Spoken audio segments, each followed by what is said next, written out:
It was a quiet, ordinary afternoon when David Wilkes received the letter, the kind of day that made him feel as though time was standing still. The clock on the mantel ticked steadily, but it felt like the world was holding its breath. The sun hung low in the sky, casting long shadows across the rolling hills of their sleepy little town. It had been years since David had heard from his childhood friend, Hannah. The envelope was old-fashioned, the kind you'd find in a second-hand store with faded edges and a crinkled appearance, as though it had passed through many hands before finally reaching his door. David's hands trembled slightly as he picked it up from the doormat. The address scrawled in a familiar but somewhat shakier handwriting than he remembered. "Hannah," he murmured under his breath, his heart skipping a beat. He opened the envelope, the brittle paper crinkling as it unfolded.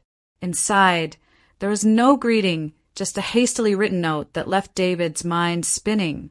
"David, I've uncovered something. It's bigger than anything we could have imagined. I need your help. Come to the house. It's urgent. Please hurry. They're watching me." The words felt like a punch to the gut. Hannah had been one of the most vibrant, inquisitive souls David had ever known. The two had spent their childhood together in this small town, running through the woods, climbing trees, and sharing their deepest dreams under the endless sky. But something was wrong. Hannah had disappeared weeks ago, without a trace, and now here she was, reaching out to him in the most desperate way possible. David knew that this was no ordinary letter. Something terrible was happening. But what? The thought consumed him. He had to act quickly. With a deep breath, David set off, his mind racing with questions. He didn't know where to begin or even what to expect, but he couldn't ignore the urgency in Hannah's words. She had been part of his life for so long. He couldn't let her down now. As he arrived at her house, David's heart dropped. The house was eerily still, its windows darkened as though the life had been drained from it. The old Victorian-style home loomed before him, its once vibrant colors now dulled with age. The porch sagged under the weight of years, and vines crept up the sides like silent spectators. It had always been a beautiful house, full of charm and history, but today it felt cold and unwelcoming. He stepped onto the porch, the creaky floorboards groaning under his weight. A chill ran down his spine. He hadn't realized how much he missed Hannah until now. He hadn't realized how much he feared that she might be gone for good. His hand hovered over the doorknob, and for a moment he hesitated. But there was no turning back. With a deep breath, David twisted the doorknob. The door creaked open slowly, revealing a dimly lit hallway inside. Dust motes swirled in the air, and the familiar scent of old wood and faded perfume lingered. But something felt different, something that made David's skin crawl. The house had been abandoned, yet the door was unlocked.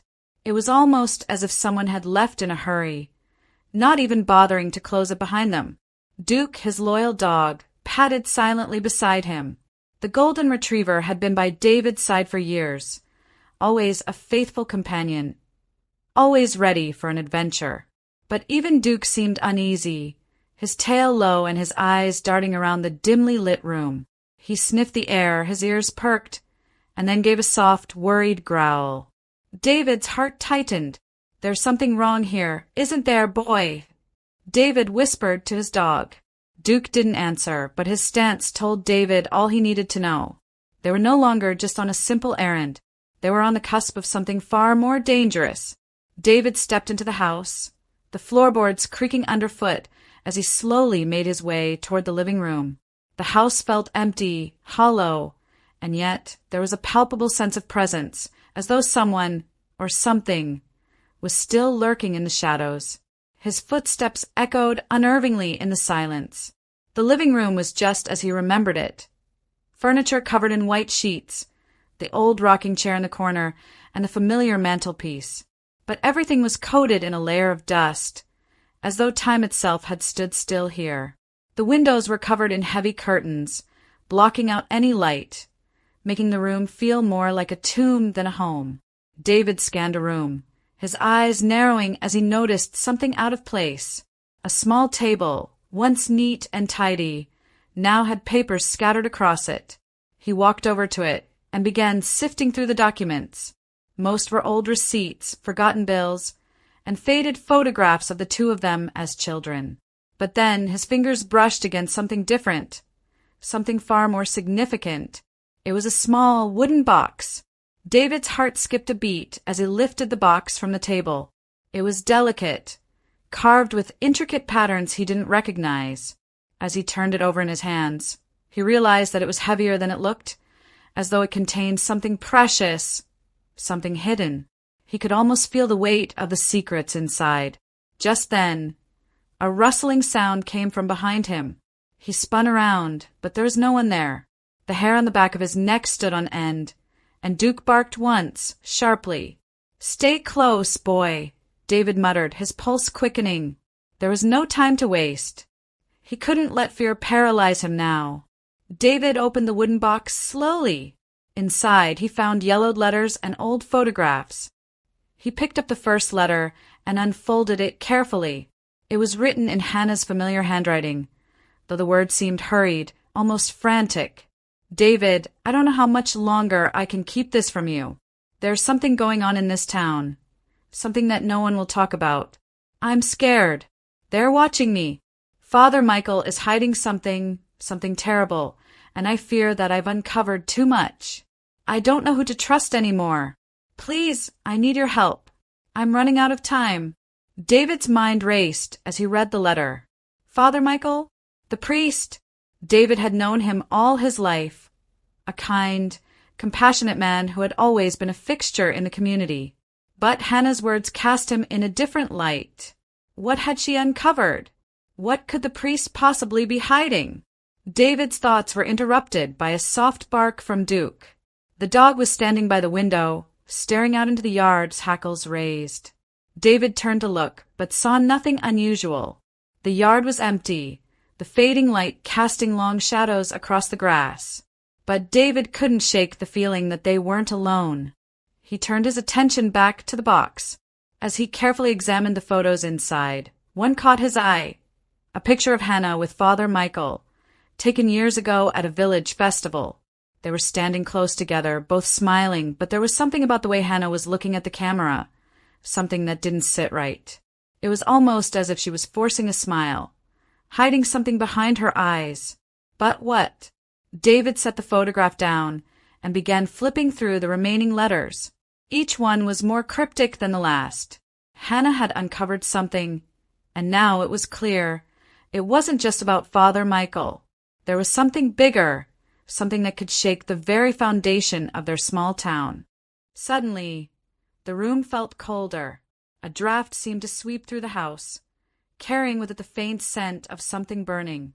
David shuddered, unsure of what he had just discovered, or what he was about to uncover. "Duke," David whispered, "we need to find out what's going on here." As Duke padded quietly by his side, David stood, taking the box with him. He had no idea where to start, but he knew one thing for certain. The truth was out there, and he wasn't going to let Hannah's plea for help go unanswered. David Wilkes walked through the creaky hallway, his footsteps soft but deliberate, as if he was entering a place where time had frozen in place. The house, once brimming with life, now felt like a ghost of its former self. The familiar old portraits that lined the walls, some of family members long past, others of the town's forgotten founders, seemed to watch him with eyes that hinted at long-forgotten secrets. He tried to shake the sense of foreboding that crept over him, but it lingered like a shadow, stretching across the room. His pulse quickened as he glanced down at the box still clutched tightly in his hands. The weight of it felt oppressive now. He could feel the history pressing against him, urging him to keep moving forward, to unlock whatever had been hidden for so many years. "David." The voice was soft, almost a whisper. He whipped around, but it wasn't a person. It was only the echoes of the house, the wind howling through the broken windows. But David didn't feel alone. He hadn't felt truly alone in years. His loyal dog, Duke, trotted by his side, but it wasn't just the dog that made him feel connected to this place. It was the memories, the laughter, the friendship, the warmth of days long gone. And now there was the unmistakable weight of a mystery. Hannah's plea for help had opened a door that David wasn't sure he could close again. The letters in the box were like pieces of a puzzle, each one more cryptic than the last. It was clear to him now. Something far larger than he could have imagined was at play. This wasn't just about an old friend's disappearance. This was about the very soul of the town, the foundation it had been built on, the stories it had buried, and the people who had lived and died here, all tied together by something far more sinister. David settled onto the old, worn couch in the living room, the springs creaking beneath him. He laid the wooden box on the coffee table, each movement deliberate, as if the air itself could sense the gravity of what was happening. His heart raced, but his mind raced faster. Who could he trust? And more importantly, what had Hannah found? As he read the next letter, the words swam before his eyes, and he felt the knot in his stomach tighten. Hannah's handwriting was still the same. Beautiful, though now marked by a sense of urgency.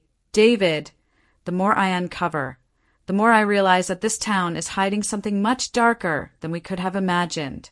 I think it goes back to the founding of this place. I've spoken with Father Michael, but I don't think he's telling me everything. He's too calm, too sure of himself. I don't trust him anymore. There's something he knows, something he's not sharing. You need to come here. The more I dig, the more I feel like someone is following me. They're watching. They're waiting. David's fingers tightened around the letter. It had been years since he'd seen Hannah like this.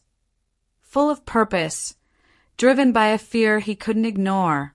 There had always been a sense of wonder in her, an excitement about the world that made her such an intriguing person. But now he could hear the anxiety in her words, and it filled him with dread. But that's not the worst part. There's something older, something buried in the town's history that nobody talks about. The land, David. The land itself, it's cursed. I can feel it. David stopped reading. The hairs on the back of his neck stood on end. Cursed? Land? It was all too much to take in at once. The whispers of the town's past had always been just that, whispers. Old legends, superstitions that older folks had told over coffee, passed down from generation to generation. No one had ever taken them seriously. The town's origins were a mystery, yes, but curses? That was something from a past long forgotten, something not to be taken seriously. But Hannah was not one to embellish. She had always been practical, logical. She wasn't the type to believe in ghost stories. And yet, there she was, speaking of curses and dark forces. Suddenly, the wind outside picked up, howling as it rattled the old windows, as if the house itself was trying to warn him. Duke's ears perked up, and he let out a low growl. David stood abruptly, pacing back and forth in the room. There was no turning back now. Hannah's words had been clear, her urgency palpable. He had to find out what was going on. He had to uncover the truth. It was then that David remembered something. It had been a long time since he'd thought of it. But now it came rushing back. A name, a place, a story long buried. He had heard it from his grandmother, who had whispered it in hushed tones when he was just a child. The old chapel, she had said, it holds secrets. Don't go there. Stay away from the chapel. At the time, David hadn't thought much of it. It had seemed like another piece of small-town superstition, the kind of thing you hear when you live in a place like this, where history and myth blur together. But now, with Hannah's warnings echoing in his mind, David wondered if his grandmother had known something after all. The old chapel, he murmured aloud, feeling the weight of the words settle on his chest. The chapel was just a short walk from the house, hidden deep in the woods. It had been abandoned for as long as he could remember. No one in the town ever spoke of it, and when they did, it was in a way that made it clear it was best to leave it alone. But perhaps now it was time to confront whatever lay within those crumbling walls. As he reached for his jacket, David's mind raced with questions. What had Hannah found? What was buried beneath the chapel? Was it truly a curse? Or was there something more sinister at play? And what about Father Michael? Could he be involved? He had always been a man of faith, a man David had trusted. But now, those old feelings of trust were eroding, replaced by suspicion. David grabbed his keys and headed out the door. The air outside was sharp and cold, the kind of winter chill that clung to the bones and made even the bravest hesitate. He didn't hesitate. He couldn't afford to. His footsteps were slow, purposeful. As he walked toward the woods, the journey to the chapel felt longer than it should have. The trees around him seemed to close in, their bare branches reaching out like fingers. The further he walked, the quieter the world seemed to become, until there was only the sound of his breath and the crunch of dead leaves underfoot as he approached the chapel. The first thing he noticed was the smell, the musty, damp scent of decay. The stone walls were crumbling, the roof caving in places, as though time itself had given up on this place. And yet, there was something about it that felt alive, as though it had a heartbeat that echoed in the distance. David stood at the entrance, his heart pounding. He could feel Duke's unease beside him, the dog's low whimper breaking the silence. "Stay close, boy," David whispered, reaching out to push open the heavy wooden door. It creaked loudly in protest, but the door gave way. Inside, the chapel was dim, the only light coming from the cracks in the walls where moonlight filtered through. David's eyes scanned the interior, but it was the altar that caught his attention. Something was there, hidden beneath a pile of old, rotting cloth. As he approached, he felt a sense of dread rise within him, but there was no turning back. With a trembling hand, David moved the cloth aside. What he saw nearly made him stagger back in shock. There, beneath the altar, was a small, iron-bound chest. It was ancient, covered in rust, but unmistakably intact.